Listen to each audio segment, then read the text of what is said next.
glad you're here. Special Sunday edition of Baseline. I hope you are safe and sound wherever you are. And I want to bring on my guest for this program. Again, I've been looking forward to this for a while. This man is a certified relationality specialist. He's also dealing in relationships and facilitator as well. He's the author of the book, Relationship Ready. Please welcome to Baseline, LeAnzar Stockley. How you doing, sir? What's going on, man? Man, it's good you're here, man. Thank you. For sure. Thank you for having me. Absolutely. Well, first, let's get this out the way on a personal note that we move into your expertise. For those who may not know, you're originally from Maywood, Illinois. Yeah. And you're back here in Chicago, Maywood, right? Yeah, Maywood. And you currently reside in Las Vegas, but you're back here. Now, I have to say that I do admire your taste in food, because I noticed that you were at Home Run In Pizza and a couple other places, man. Tell us about that experience, man. Man, that's my favorite spot. Look, when I moved to Vegas, they don't have good. I was asking around, like, where the good pizza at? Man, they would tell me Pizza Hut. Not Pizza Butt. Man, come on, right? So I finally found this one spot, Rosati's, but I was like, it still didn't measure up to Home Run In. So all we can get in terms of Home Run In Vegas is frozen. That's the closest we get to it. But anytime I'm back home, Portillo's and Home Run In is the spots I'm going to, period. I ain't mad at you. You getting full. Dude, for real. Look, I scraped pennies to budget it in. I said, this got to happen. Hey, look, man. Hey, man, I'll contribute to you, man. When you come back home, what's your favorite pizza to get? What's your toppings? I'm really simple. Just give me cheese and sausage and I'm good. I know, right? Yeah, man. I'm not, I could do other stuff, man. Sometimes I do like the sausage and some onions, some bell pepper. But other than that, I'm just basic sausage. That's all. I can take that, doctor. Yeah, I feel you. Absolutely. Let's get into it. So, relationships. So, give us a background of how your expertise came to play. Where did you go to school at, your studies, and things of that nature? All right. The School of Maywood. No, just no. But I did go to school in Maywood, but for grade school and high school and stuff like that. But anyway, it's like relationships and stuff like that has seemed to be. How like some people just have an affinity for certain things, and it has been a highlight of my life. Of course, all of our life, but it's just been a focus of my life, almost all of my life, just watching how humans treat each other. How we interact with each other, the whole love thing, and all that or whatever. So then I later ended up, I got in ministry. I did ministry for a while. And then I guess I still do ministry in my own little way now. It's not as religious looking, but it's my way. Ended up getting my degree my undergrad is in psychology and counseling. And then my master's is in human services counseling with marriage and family from Liberty University is where I got those from. Don't say nothing about Liberty. They're in the news and stuff right now. I shan't and shan't not. No, we shan't say anything. The education was good. The education was good. The place like Harry Potter that shall not be named. Right. Yeah. Right. So got my degrees from there, both my bachelor's and my master's. From there, and it's just seemed like that has been the cycle and circle and whatever you want to call it of my life, just relationships. So I always say, I've been a lifelong student of relationships. Not that I've done them all well, but there's some things that happened, I would say, in me that made me just look at people differently than what we generally see. So generally when I'm talking about relationships, I'm talking about in general, period, not just like, your boo thing and, Right. But it's just been something that my heart is drawn to. And I finally come to the realization, like, dude, this is what your life is called to. This is what your life is dedicated to. So I've put everything into it. I live and breathe, relationship talk. I don't necessarily consider myself, I heard you say expert. I don't necessarily consider myself an expert. I do say relationality specialist because that's the area of focus that I have and I specialize in. So I still miss it just like everybody else, bro. Well, I have to admire that because, experts with, air quotation marks involved. I think that shows the human side of who you are. And we'll get into it, obviously. I think that when you're true to yourself, you can be true to others. So, once again, nobody's walking on water around here. But Right. I think with certain, and let me get your take on this as well, with other quote unquote experts, relationships, to talk about something that, okay, I'll put it like this. Going back, in fact, it was you in your book about this, one of your quotes was the word perfect. Mm-hmm. And when it describes the relationship, perfect relationships, one air quotations, is that an unrealistic goal for most people? It is if they think about perfect in the sense of meaning error free. All right. So, like I talk about in the book, there's two definitions of the word perfect. One of them is just like the word crisis. In Chinese, it means danger and opportunity. Right. So, Okay. the word perfect is similar to that. It can mean without error, without flaws, no mistakes, whatever. And ain't none of us, like you said, ain't none of us walking on water like that. Right. But it also means mature. It means coming into yourself, and I always say come into your most authentic self. Our most authentic self is perfect, and that doesn't mean that it doesn't make mistakes, but it's mature. It knows how to navigate the waters. So when I say you can have a perfect relationship, or we can be, that's what we speak out. And I do believe it's possible. Sometimes the question is not necessarily possibility, but probability, so sometimes, right. And where we are. the definition of relationships should be defined by both people. And usually sometimes I think that they, meaning certain people out there, look at the romanticism of it and not the realistic side of it. How you feel about that? I say all the time, like this particular book was interesting that I even wrote it, because my first book, I just talked about relationships in general. And I said, a lot of people are trying to have a boo, trying to have romantic relationships, and you don't even know how to be a friend. So because our minds are so, everybody's looking to be in love, or, trying to have that little, but then, and even still don't want to do the work that comes along with that, thinking that the magic is going to make our relationships happen instead of the maturity. Right. So yeah, I think just on that terms or whatever, I think that we have to kind of look at understanding the basis of any relationship, understanding what it means to be in relationship. I told somebody before, we go in with this idea that it's just all about you, and that's a default to the word relationship already. You could be by yourself. Yeah. Right. Yeah. You know what I mean? So look, it's 2020. You can make some things happen alone. So Well, you're right. I mean, the thing when I was going through your book, the thing I realized is that we have to be true to ourselves. We have to love ourselves before we love anybody else. We have to embrace ourselves before we embrace other people. So I think it's a constant soul search of who we are and what we want to see if it aligns with someone else that feels the same way. It's about a kinetic energy. It's about spirituality, I also believe.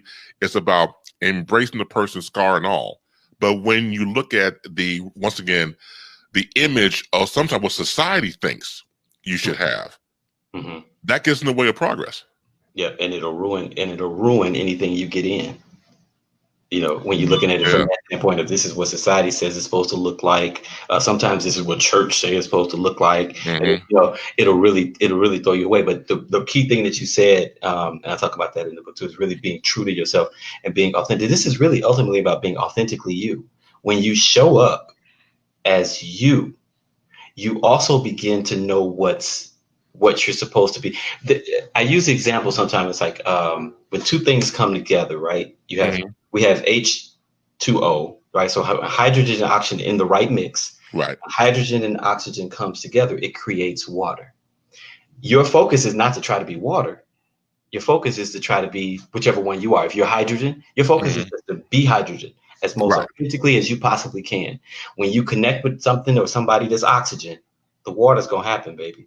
You know what I mean? So it's a matter of really being truly authentic to who you are and really aligning yourself to, like you said, to understanding. I usually just say it in terms of understanding what love ultimately is, what it's all about, and how that is even to some degree. Actually, I got on my shirt to say I am love for you, because it's at a graduated level, you understand it as it's the essence of our being.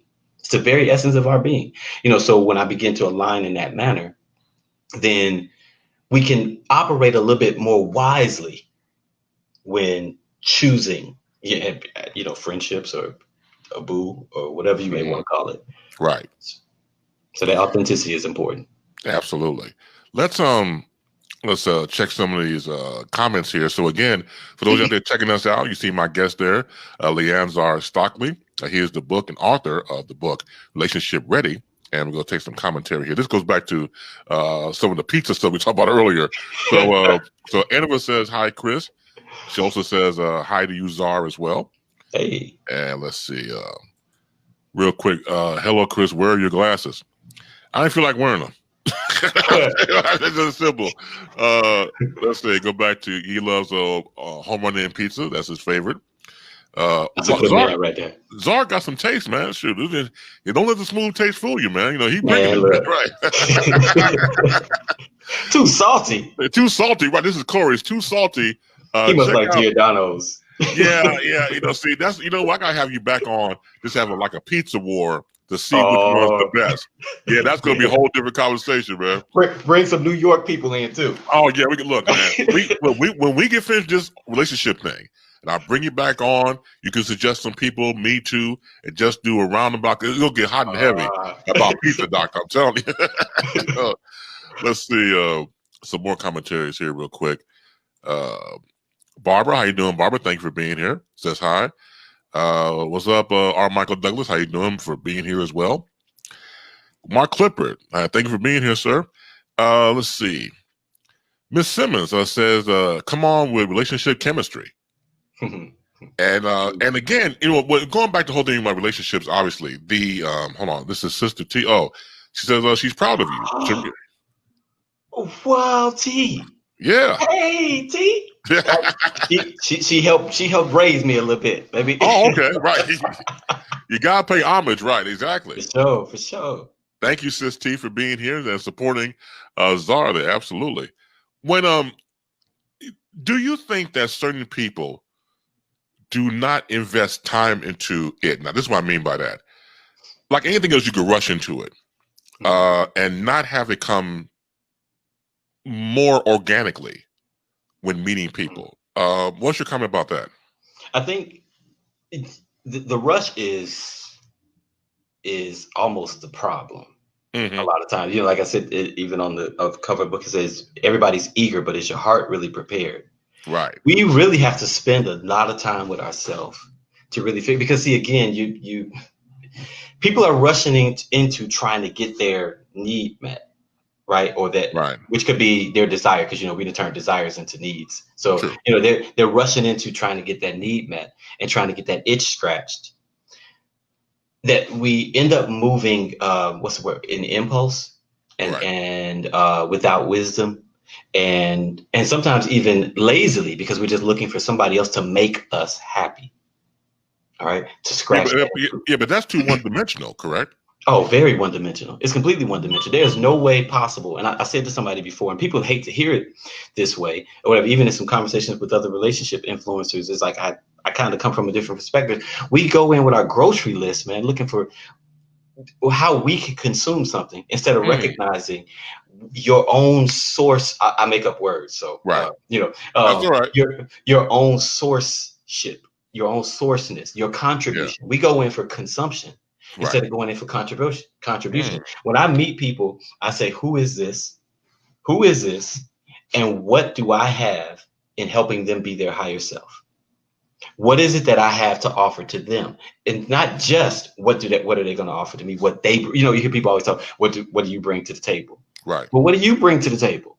It's a phrase that's going around now with, and one of the famous singers has said, she said, I get up from the table when love is no longer being served there. And I get it. But my thought is, then you serve it. Maybe it was a potluck.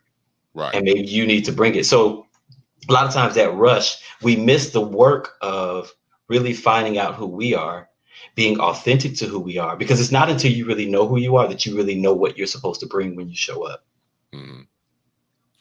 Why do you think certain people won't allow themselves to grow? You would think that by this point or whatever timeline that you are in, that you should learn from your mistakes, learn from past relationships, as you said, more about being more authentically yourself. but that takes honest soul searching. Mhm. And sometimes when you come with baggage, the baggage is never really unpacked. You know, when they do unpack it, it's going to be a lot to deal with. And it's not fair to the other person who you're trying to get along with, trying to establish a new ground, a new territory, and everything else. Why do you think certain people don't have discipline when it comes to themselves? I think that the missing discipline comes from and I consider these things two different things. The missing discipline comes from a lack of self-control. All right, which to me, self-control is a fruit of the spirit of who we are. Comes from the spirit of who we are, which is different to me in a sense sometimes than discipline, which is having to make ourselves do certain things versus recognizing this is who and what I am, and I don't want to live against that. All right. So then when I begin to align myself in the sense of who I am, self-control comes into play. And I don't have to work so hard. Not saying that it's easy. I'm not Right. but I don't have to work so hard at trying to get up and go to the gym every day and lift these weights that I really don't want to have to lift and get my ego scratched or whatever. So I think what it is we get stuck in that ego space, right? And all the ego really knows is self-gratification or protect itself or gratify itself or, but when we tap into the depths of the spirit of who we are, the core of who we are, the innermost parts of who we are, that's when we have to rely on another aspect of ourselves. And most people, honestly, we're not taught that part of ourselves. We were born into a world. In school, we talked about one time, it's like the moment a child is born, we train them away from their spirituality. All right. We may be training them into a religion or something like that, but we train them away from that innate spiritual intelligence that's already there. So instead of nurturing that, the nature of that, we nurture in beliefs, fear, all these other things, which also includes having to work hard for a lot of different things. And again, I'm not saying that any of this is easy. You have to work through that spot that is the ego talking. Right. Versus the real essence of who we really are. From your experiences working with couples and relationships, what stands out in your mind from dealing with a couple here and a couple there over time? Do any of them stand out like, man, that was a lot of hard work for me to put into it? I know it's a loaded question, right? I know, right? Yeah. Man, I almost broke all confidentiality and put folk out there. No, right. It's quite a few that really stand out, but there's one common thing that I have seen that has helped heal relationships or relationships just completely end, and it was willingness. If they were not willing, and this willingness is willing to work through that ego space, right? To come to the very essence again, essence, you're going to hear me say that a lot, the essence of spirit, right, and authenticity of who they really are and the purpose for which relationships are ultimately designed. Without that willingness, most of them didn't make it. Most of them would make it. And even in situations where, because we talk a lot of times, but it's just incompatible. Yeah, and I've said a lot of times, like, I don't know that it's always that we're incompatible. We're on this planet with 7 billion people and we're all incompatible. So sometimes it's not incompatibility. It's what's the word? Uncooperative or uncooperative. And uncollaborative and not collaborating. All right. So a lot of times when that happens, again, it's this person trying to get their need met, this person trying to get their need met, and we're not approaching the relationship as a team. Those have been the hardest ones to really work through, to really get to that space of the team. And to get through to it, it's a matter, at least the work that I have done, I really consider myself a spiritual practitioner. Because I have to get to why are you not going there? Because I believe that ultimately at the core of us, at the very core of us, we all want to do well.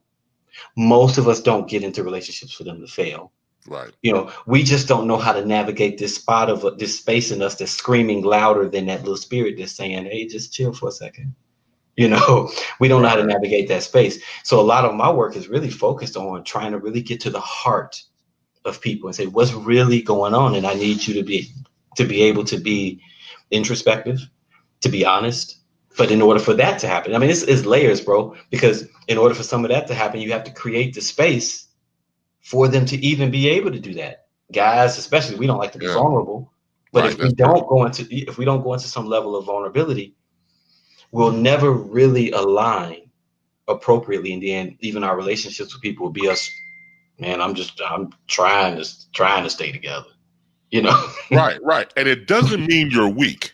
See, that's a at all. misnomer too. I mean, we gotta get over that, doctor. I'm telling you. You have to understand that this is once you said earlier about layers. It's layers upon layers that had to be, unpeeled and Mhm. taken away. And then Mhm. it does not mean you're weak. It doesn't mean you're soft. It's just being a human being first. Yep, yep. And it's actually it's to me. I look at maybe because I've been doing this work for so long. I Right. look at it as one of the greatest signs of strength to be able to be vulnerable. But see, when we hear the word vulnerable, we are like you said, we automatically think weakness. Right. Right. We think susceptible to all types of whatever. And yeah, you might get hurt, but it's one of the greatest strengths ever, dude. Like I mean, Yeah. and when you're in that space, what people think is that you're so vulnerable that now you have no control over anything, or we see it as a loss of control. But you are more aware. You're able more to make a decision that is coming from really you and not just environmental shaping. So it's a lot of strength in it, but we don't tend to see it that way. No, we don't. Everybody out there, typing into the conversation, please do. For my guest here, Czar, please type in your comments and your questions, how you feel about relationships, and how do you navigate. Ms. Simmons says, #willingness. As you Willingness. said earlier, absolutely. She also types in, sometimes it's not incompatibility, it's uncooperativeness. Uncooperativeness. Is that a Yeah, word though? I don't. I don't know. I don't remember that in my. I know what I'm trying to. I was like, whoa, man, did you make up a word, Miss Simmons? I mean, check your dictionary real quick, because I didn't know no other word existed. But Right. so your commentary about how she just talked about uncooperativeness. I really believe that our relationships are a collaboration. All right. And that collaboration, again, is layers of things. It can be not just we're collaborating on deciding what couch to buy for the house, Right. But we're really collaborating in the process and in the journey of being our most authentic and highest self. All right. So one of the things that we've learned in psychology is that people grow. The way we grow as human beings, how we grow is actually through relationship. Mm-hmm. Right. It's because at the very core of our being, at the very essence of who we are, that's like the image of the creator right on the inside of us. We are made in the image and likeness of our creator, right? Who is relational. Mm-hmm. Everything is relationship, right? So that's at the very heart of our being or whatever. So when we're basically going into that with somebody else, we have to look at it as this is a collaboration. This is the word marriage. Marriage, it only means merger. It simply means merger. All right. So we're merging. All right. Our friendships. People talk about soul ties. And people usually say it in a negative way. I kind of hate to talk of soul tie in a negative way because it really only comes up when somebody done broke up and they can't get over them. But really, soul ties are positive. That's how we connect. That's actually how we function. That's how you love someone unconditionally. That's how you love them as yourself. Right. It's through the fact that our souls are knit together, whether we want to act like it or not, they're knit together. All right. So that collaboration and that cooperating to one, again, like I said, for you to be your higher self, me cooperating for me to be my higher self. Part of that cooperation for me is to recognize in you your divine relational worth, for you to recognize in me divine relational worth. And then we act accordingly. And when we're not acting accordingly, we start entering into these phases of, man, I can't think of all of them, but there's one of them where we start entering into contempt with each other, where now you no longer see that person the way you thought you thought. And then, so now you view them differently and you begin to treat them differently, and you lose sight of their divinity, so to speak. And now you begin to treat them like the devil instead of treating them like divinity, and then that cooperation is out the window. We're not even collaborating anymore. Now we're just in conflict. That's amazing. Teresa says co-collaborators in the process, being full present in this process. So yeah, you're living in the moment and you want what's right on both sides between both people. And once again, it has to be, you say, harmonious. Ms. Simmons says, yep, in the Cambridge Dictionary about that word. So thank you for the check. I had to probably Cambridge. Hey, thank you. We're probably to hire Miss Simmons for spell check. Right, Right, right. She good. and She be words good at like it. that. Yeah, thank you for contributing to that. Now, Mark says, I want to know why Black women, especially Black women, is afraid of the S word being submissive. Okay, we're gonna get in that. All right, the floor is yours, man. Now you cannot come on the show and ask two brothers why women. That's not. You talking about my? That's look. That's heavy duty, completely loaded all the way. All right, but I got you though. All right, Okay, so all right. Yeah, you go. Yeah, you said you go yeah, first. let me finish, bro. Okay, all right. I'll take the shots. All right, I got you, man. But the question is for you. So let me put up again for Yeah, everybody put to it out. understand. Right? Put it Okay, up one more time. one more time. Right? One more again. All right. Mark asked the question. I want to know why Black women, especially Black women, is afraid of the S word being submissive. All right. Man, and then he had to say Black women. Yeah, he did. I don't know, bro. Good answer. Good answer. Good answer. No, we were on Family Feud right now. Yeah, good answer. Right. Good answer, doctor. Right. I really think, man. I really think the word submissive. It's scary. One, and it could be a lot of. And again, this is just my thoughts on it. Of course. All of this is opinion. Right. I think there's some things that comes with not wanting to be subordinate to somebody or being seen as subordinate to somebody. When you talk about the creation story, like with Adam and Eve, for those that believe that, but the story, there's some principles in here that's interesting. It says Adam, when Eve was created, right? She was initially created as equal. She was created, the word ezer kenegdo, it says, I'll make for him a helper, right? We say helpmate, but that's because we like sex. But it's like, I'll make for him a helper, one suitable with. And when you look those words up in its original language, it translates as ezer kenegdo, which means one equal with. It meant protector. Now, this is the female. It meant protector, provider, and equal in power and in presence. Right. The word ezer is the same word that God used to describe himself as the helper to the children of Israel. Okay. Right. And connecto is that coming together with this other person. So Eve, the first woman that according to the story, the first woman that was created was actually created to come alongside man, not to be submissive to him. This whole idea of the man is the head and the woman is to follow is actually post fall of after Adam and Eve, after they ate the fruit piece, right? So it said, and here's one of the ways that we look at that, and we know that Adam was given responsibility to name things. Naming is a sign of authority. Right. Eve wasn't called Eve until after she ate this fruit, right? And then she was just woman. She was woman. Then he called her Eve. And the scriptures and stuff, the story says that God told Adam, or said to her, oh, Eve, now your desire will be for your husband, and he will be for the man, and he will lord over you. All right. So one of the reasons that I think that women are afraid of that word is because, one, it has been used in a system of hierarchy to make them look lower than the man, which is really not really truly it's not truly the case. So actually so somewhat it's a curse in a sense, for lack of better words. However, so he used the word fear. There's somewhat of that distaste for it. And I think that on the inside of woman, all right, Black women or any woman, on the inside of woman, the very core of her being knows that she's not submissive to a man. Now, when we talk about submissive on a greater level, technically, we should be submissive to one another. Correct. Which is just yielding. That's how cooperation happens. If it's not happening, then we got either cooperation or chaos. One of the two. Yeah, it goes either way. No, you're right. There's no middle ground, no riding the fence.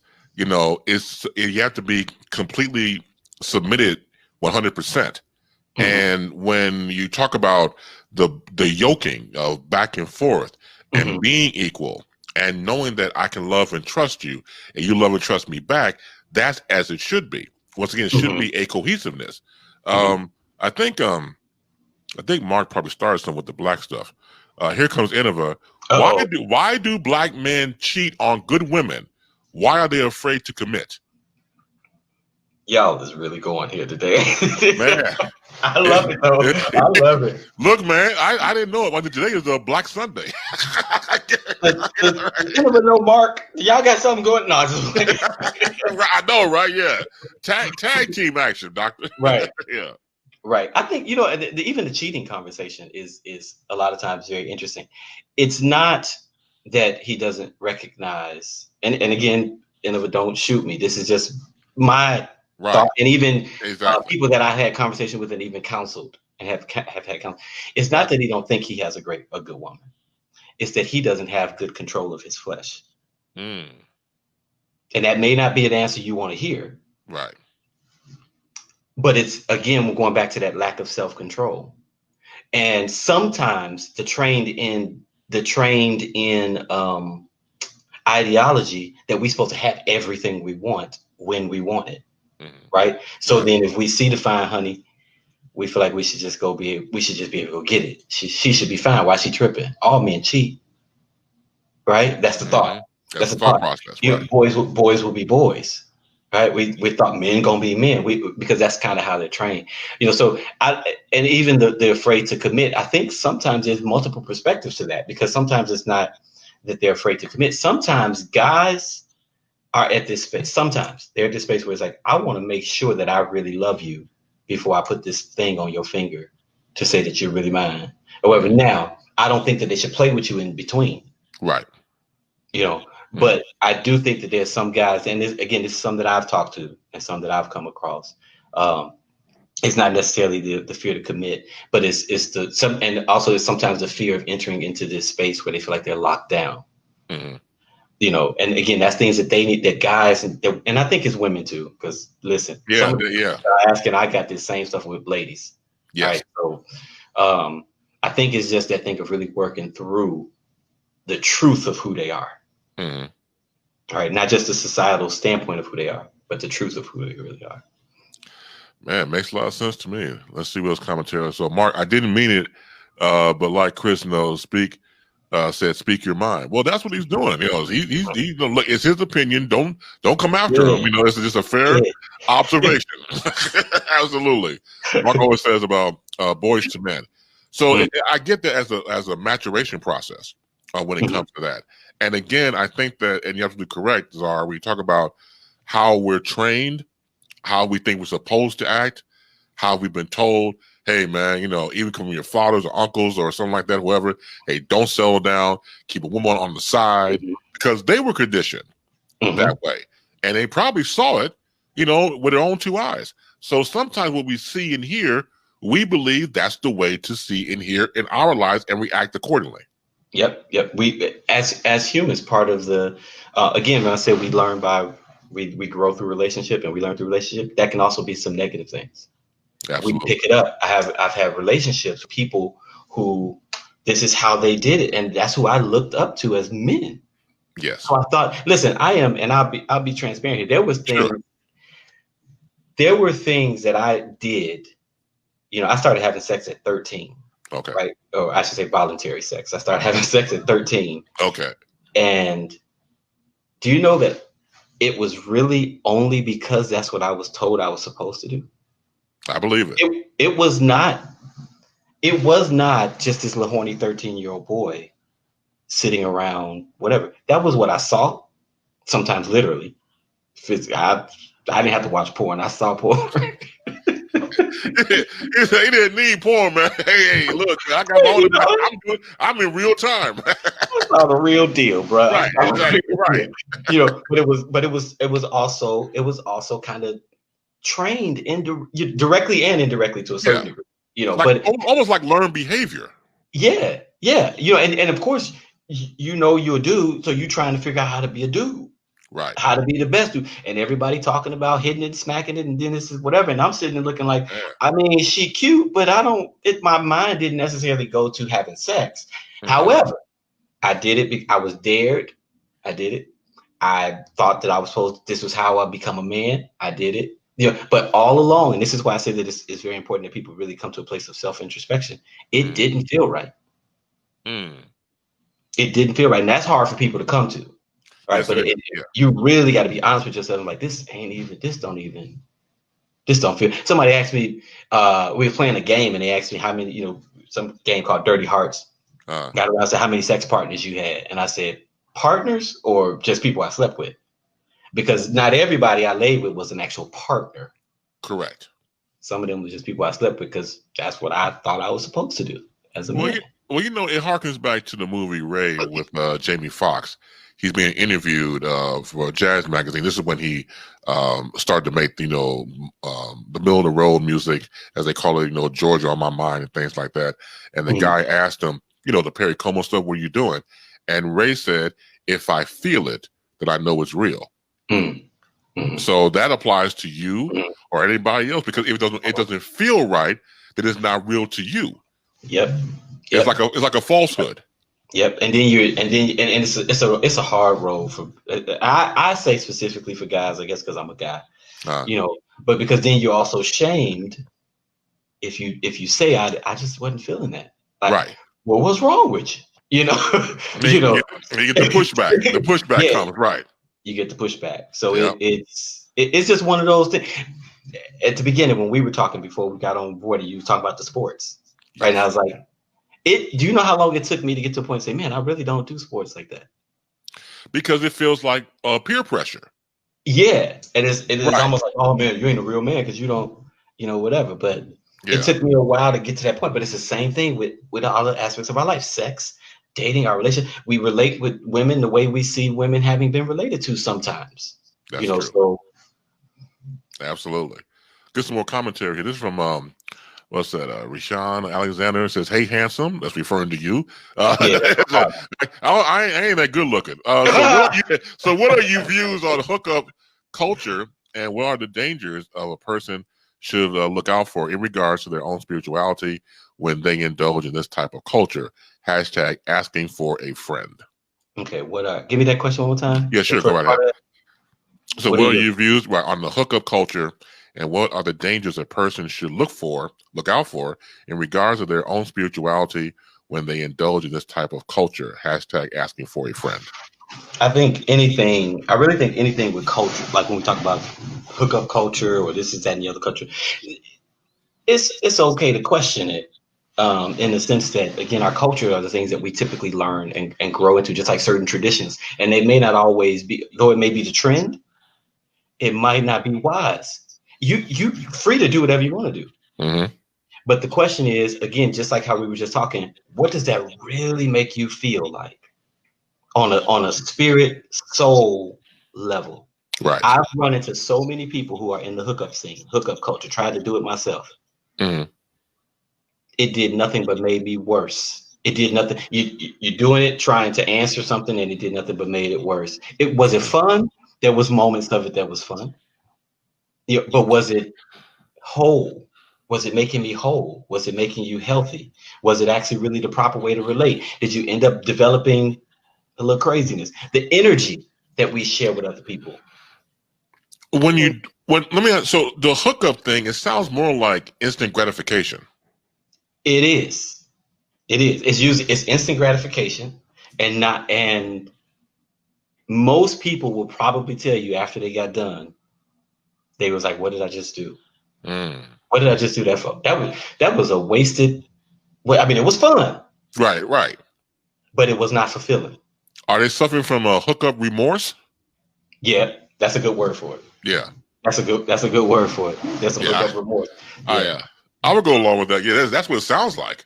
Yeah. We get finished, you're like unfulfilled, why, like you said, it was fun, but what did you actually get out of it after the deed is done? Right. Yep. And what did you get up with that you finna carry along that you don't even know you got? Sexually, and this is specifically, they talk, the science is more so talking about women. It doesn't usually talk about, homosexual relationships or different stuff like that. But it says when a woman and a man actually lay down, she picks up his DNA. I read about that. Yes. You know what I mean? It's like, and that's some of the biological aspects of things. But if we think about that even from a physical level, a spiritual level, or however you want to call it, I'm not saying spirits as in like demon, Oh, whatever. no. But we pick up pieces of each other. And I had one of my friends, one of my best friends, particularly childhood best friend. We talked about him. He had sex by the time we were 18. He started at 16. By the time he was 18, he had slept with over 100 people. Whoa. And he said to me, Man. I remember sitting back on my back porch. We was having a conversation, and he said to me, he says, "Bro, it's all of these people out here that got a piece of me." And I'm sitting there wondering, what did it mean? What did it mean? And then we wondering why we be thinking a certain way, why we feel crazy sometimes, why we feel what you've lived this, for lack of better words, you've lived a schizophrenic sex life. You've jumped from bed to bed, person to person, this person dealing with this personality and that person on an intimate level. Not just talking about you don't ran into these people, but dealing with them on an intimate level. No matter how much we try to say it was just sex, a lot of times sex is a gateway to the aspects of our emotions and our hearts, even if we try to block it out.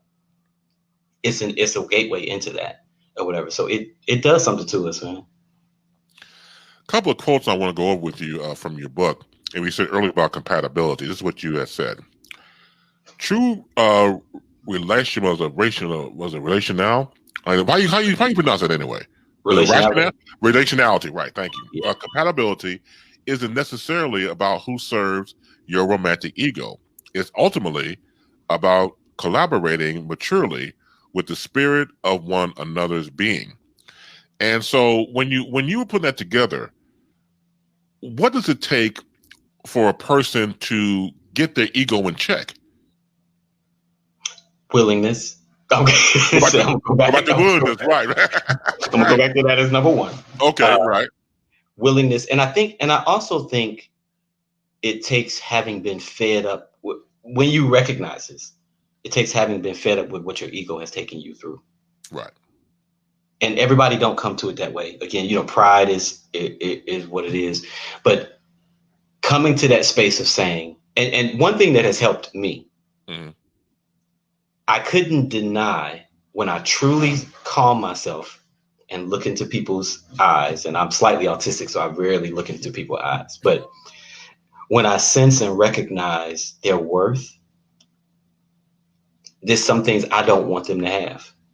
Meaning, I don't want you to have to deal with my garbage like that. Right. And when I look into your eyes, I see an endless heaven. Right. I see a divine worth. I see a reflection of God. Right. And I ain't talking about just your behavior, right, but really looking into the soul of somebody. And I'm a little different. I'm an empath, so I kind of feel a lot of things or whatever. So, but it's like when I look into that, it makes me say, I see that you're worth more than what my ego is bringing to this table. I don't want you to have it. So I think it's different things for different people to get the ego in check. But it has to first be a willingness to say, I don't want to live according to my ego. I want to live according to the essence. Because honestly, if I'm living according to my ego, I'm really not being me. But Zara, that's a hard battle, man, because, all of us deal with ego. So to say and that you always deal with it. It's who you are. So, that is like the never ending battle, within yourself. Again, to check it, to put this like, give your ego the Heisman Trophy stiff arm. Just give it to the side, put the hand away and let the ego know that I want what's best for me, not what's best for, once again, instant gratification, not what's best from the standpoint of what I want and the maturity relationship, and to be mature and to grow as a human being. Once again, being the best version of yourself. But you have to put in the hard work into it. And like I said before, just look, I remember when I was married. Unfortunately, my wife passed away in 2015. So prior to that, I was the guy that was married for a long time. So I would get some guys that I knew, hey, bass man, I've been on Karen, not Karen, I can't use that name. We can't use Karen no more. But Melissa, somebody like that, been seeing her now for 5 years. I think about marrying her. What do you think? And the first thing I would ask him, are you a punk? It's like, I ain't no punk. No, go back and check yourself. If you're a punk and you're selfish, don't do it. Don't even do it. Don't even do it, right. And again, it goes back to checking yourself as a human being, because you talk about bringing in somebody else into your life and becoming one and living a life that's according to the both of you. So, but you got to come correct, man. I'm telling you, I think it takes a lot of hard work for self. It does. Yeah. It does. And I think especially for us guys, Right. it takes another guy to say, "Are you a punk?" Right. Do you understand what I'm saying? It's Yeah, like, I know. Right. be mature. What you doing, dog? Hmm. Like, it really takes it, because I think that iron sharpens iron, right? So Hmm. all just like we influence one another sometimes with toxic masculinity, Yeah. we should be able to influence one another in I don't know what other word to but it's immaturity, I guess, Right. and You're right. it actually really aligning to what it really means to be a man. Absolutely. To say I'm going Absolutely. to take this stand and care for this person as my own soul, to care for this Yes. woman, to care for this man, whatever type of relationship you're in, to care for this Absolutely. other individual with the power of who I am, not with the punk of who I am. Nice. Nice. I You like understand that, what I man. mean? Yeah. You hashtag that bad boy right there, man. That's my Yeah. right right there. Right. That's good, man. Let's see Yeah. what's on here. Oh, Bryson. Bryson said, my Hey, dudes. Yeah, how you that's my doing, girl. Bryson? Absolutely, man. She's I fantastic. heard she dropped. She just my sweetness. Ah, right. She's the real deal. Also, she mentioned happy birthday. Is your birthday? God, mine was recently, and I guess it means about. Is it me? Yeah, it Because must mine. be you. Okay, good. Yeah, because mine I'm in was. April. Okay, you okay? That's way out. No, yeah. So, thank you, Bryson. Yeah, my birthday was September 4th. So Oh, thank you okay. for Happy that. Yeah, birthday. thank Happy you, bro. belated. Thank you, bro. I appreciate that. Go out and get some pizza. Right. Let's see. All right. So let's see. Ms. Simmons, many women have encountered men, particularly in religious cultures, to use submission as a tool of abuse and power. Many Mm-hmm. women have been taught to submit to their man, not husband, in general, without reciprocator behavior. I'm sorry, reciprocator honor, love, and respect. Men that are truly submitted to God and are aligned in the divine love know their responsibility as her relational covering. Mm. Man, that's deep. Mm. Mm. That's knee deep. Look, shoot, man, I got to be like Parliament Funkadelic, man. That's knee deep right there, doctor. That's that Angel Simmons and her Love's Great Design. She's the Right. author of Love's Great Design. Yes. That's right. Yeah, your comment about that. Your takeaway from that. Yes. What she said. There has been, again, relationships are approached in this sense of hierarchy. And anytime that happens, you are looking for failure to come real soon. Yeah. Potentially for some people, Yeah. because they've been trained that way, it works that way. It works, but I don't think that it was really the hierarchy that was working. It was something else that was working that we don't really know. But when you approach it from a hierarchical standpoint, it just puts everybody on edge. Yes. So then there's this, and like she said, especially in religious sex, it was SECT Right. sex. Mm-hmm. All right. In those type of areas, it was like, woman, you just submit to your husband. I know when I got married, everybody jumped down my throat no sooner than we got married, everybody was like, it's your job to cover her. It's your job to be her spiritual covering and to take care of her. And this is that and the other. Now in my situation, nobody told her nothing. She didn't even have, but I saw that coming from, and at one point I wouldn't even introduce her as my wife. I would say that I introduced her by her name. One, because I didn't want her to be LeAnzar's wife. I was influential in the church scene and stuff like that. I didn't want her to be LeAnzar's wife. Right. She has her own identity.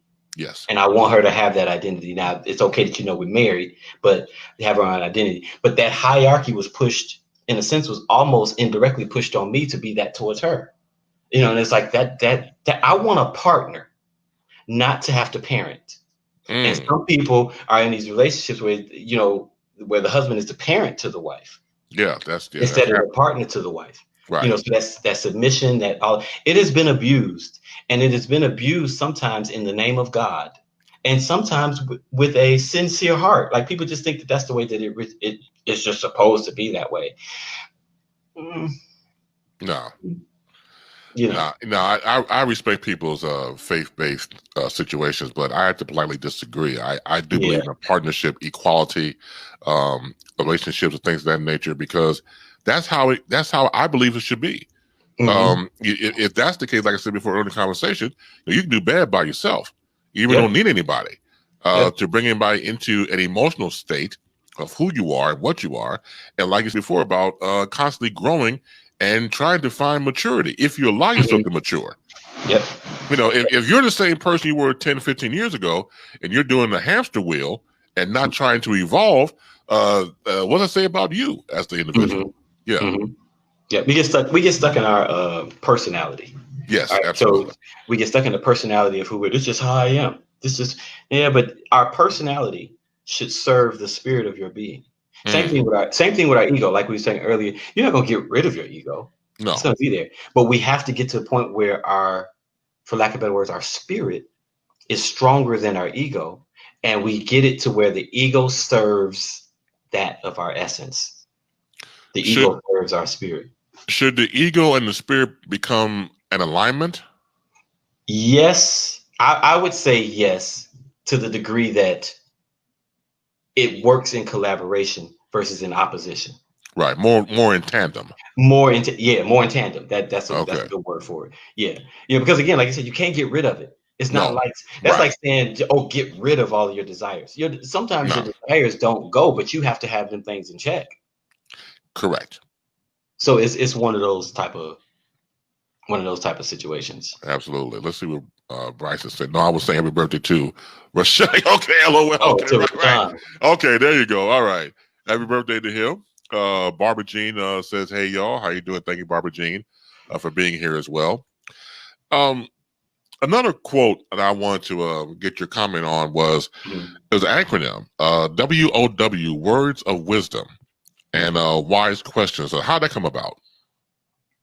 I don't know. Just happened. I was washing dishes, right? Taking the garbage out. I was like, wow. Words of wisdom. Right. Words for me, man. Like, first of all, words are difficult for me. All right.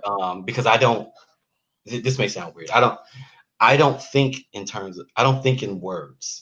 I think in energy. I see energy. I sense energy. And I have to translate it to words. And I think that's why so sometimes that's why I struggle. Sometimes I'll stop and I'm sitting there thinking, like, how do I say this? Or I'll just make up a word because because it's more closely related to what I'm actually sensing or whatever. So it's like I actually see in codes and I can't even tell you how that works. It's just some weird empath type stuff. But I do have play on words all the time. But the words of wisdom just came from the acronym itself. Just WOW, and I saw it that way. It's like these are wow moments, just there you go. Yeah, Ms. Simmons, the co-sign, he'll make up a word in a minute. Yes, I will. Yes, I will. Yes, I will, and won't apologize. Yes, I will. Yeah, well, that's a creative. You got a creative mind right there. So I mean, you make up your own stuff, man. I ain't mad at you, man.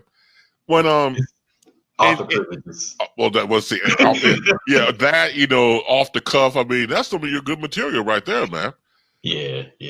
How are relationships, as you said, trying to survive in the world of COVID-19?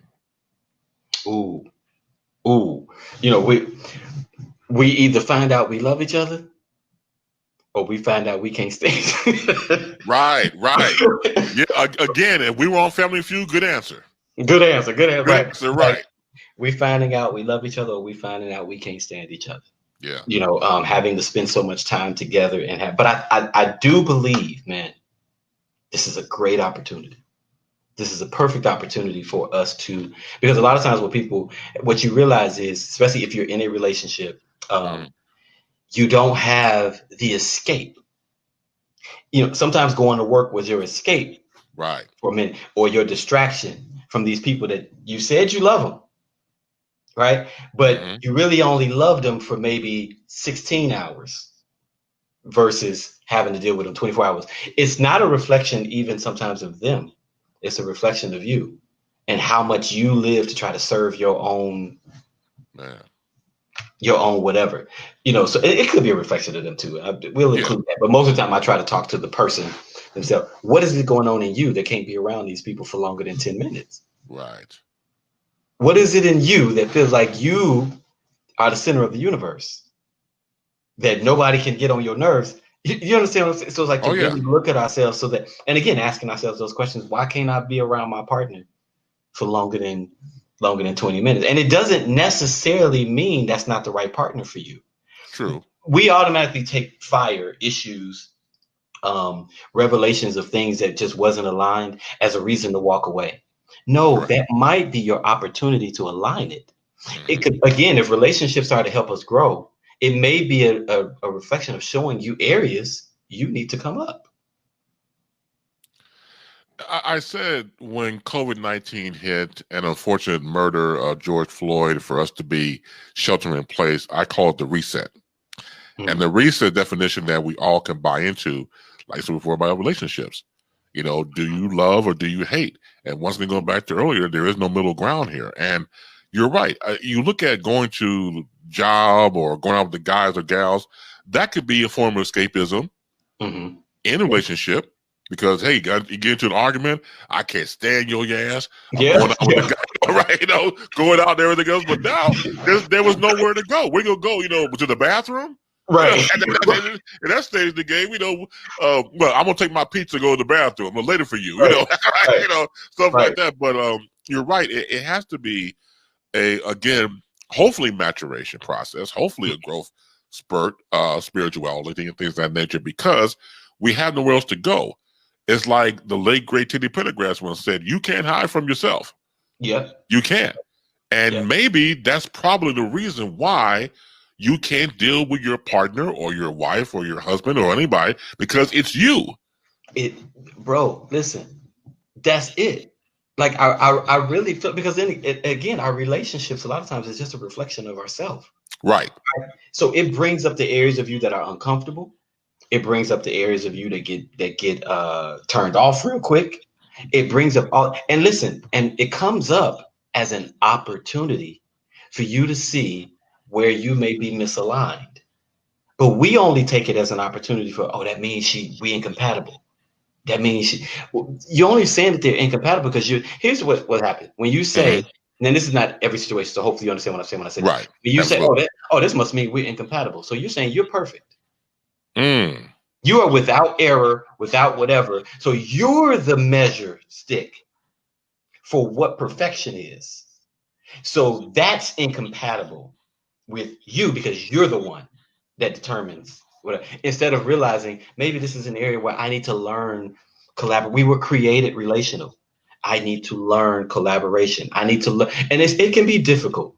Yes. Especially when people don't do their work and when you haven't made a commitment to your partner or whoever it is that you're to say, hey, listen, it's our job to hold each other. I was just having a conversation with a few of my friends. Mm-hmm. It's our job to hold each other accountable. I ain't gonna like you all the time when you holding me accountable. Who wants that? But at the end of the day, I do want to really truly be me. And I need you in order to do that. Man, Zara, this has been a fantastic time, man. And before I let you go, I always ask my guests this. If you can invite 4 people to dinner, alive or not, who would they be and why? Ooh. Okay, I would invite that Jesus guy. I got some questions for him. Okay. He's always first on the dinner list, right? Yeah, I gotta invite him. I got some questions. Right. I would actually invite my partner. Just because this is who I plan to spend the rest of my life with. Uh-huh. I would invite Dr. King. This guy said some things that that resonated with me when he said that I've seen the mountaintop. Yes. And I believe everybody in the audience was cheering, but I don't think they saw what he saw. So Good point. and I feel that way a lot of times where it's like, I feel like I see something that I cannot articulate and that I cannot, whatever. So he would have to be at the table with me. And I got one more person to bring. Yes, you do. I don't know, man. I don't know. I'll wait. I guess I would go ahead and bring who I bring? Jesus, Martin. I don't know, Right. Jesus, Martin. Right, your partner, Jesus, right? Martin, my Jesus, partner. right. Oh, Right.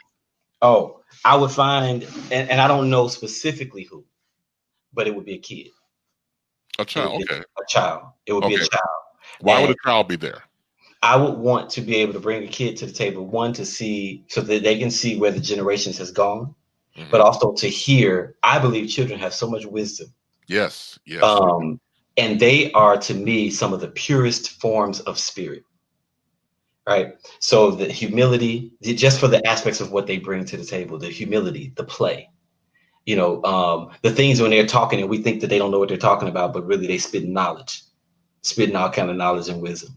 So I would bring a child at the table with us, and just to represent the generations. I like that. LeAnzar Stockley, please let everybody know more information about you, where they can find your book and everything like that. All right, all my social media handles. Facebook, I'm LeAnzar Stockley. I'm the only one on there on purpose. And my Instagram is at LeAnzar, I think. Yeah, LionZar.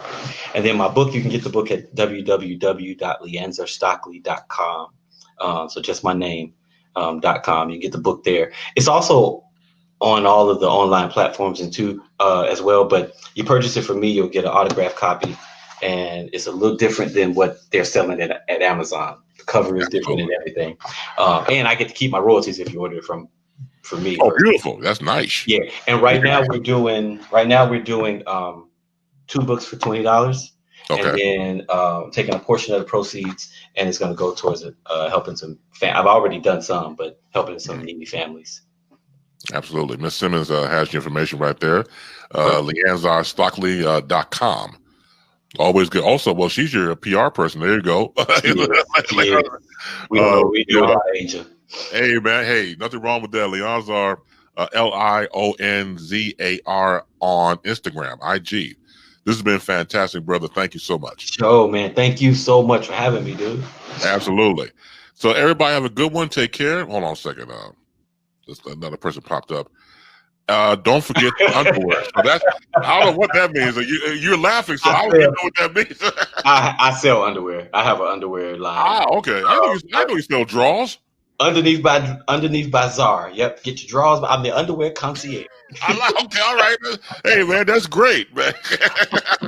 Yeah, hey man, hey, give me some socks and drawers, man. I'm happy. Money. You gotta make some money some kind of way. Shoot. I ain't mad at you, man. You was the guy at the barbershop, man, selling socks and drawers and DVDs and movies. Right. You get me some relationship books, some drawers, and some Oh, sorry. This has been so wonderful, man. Thank you again so much, bro. And the best of luck to you. Thank you, man. I really appreciate it. All right, thank you. Again, thank you so much for that. We get ready to get out of here. My thanks to all of you for being a part of this. Please support the brother. He's onto something. I definitely appreciate the read of his book. Again, more information, please share and like this video. Like and share and like, or Ray Rich. And again, have a good one. Take care. Continue to be safe, continue to be sound, and most of all, continue to be loved. Take care and peace.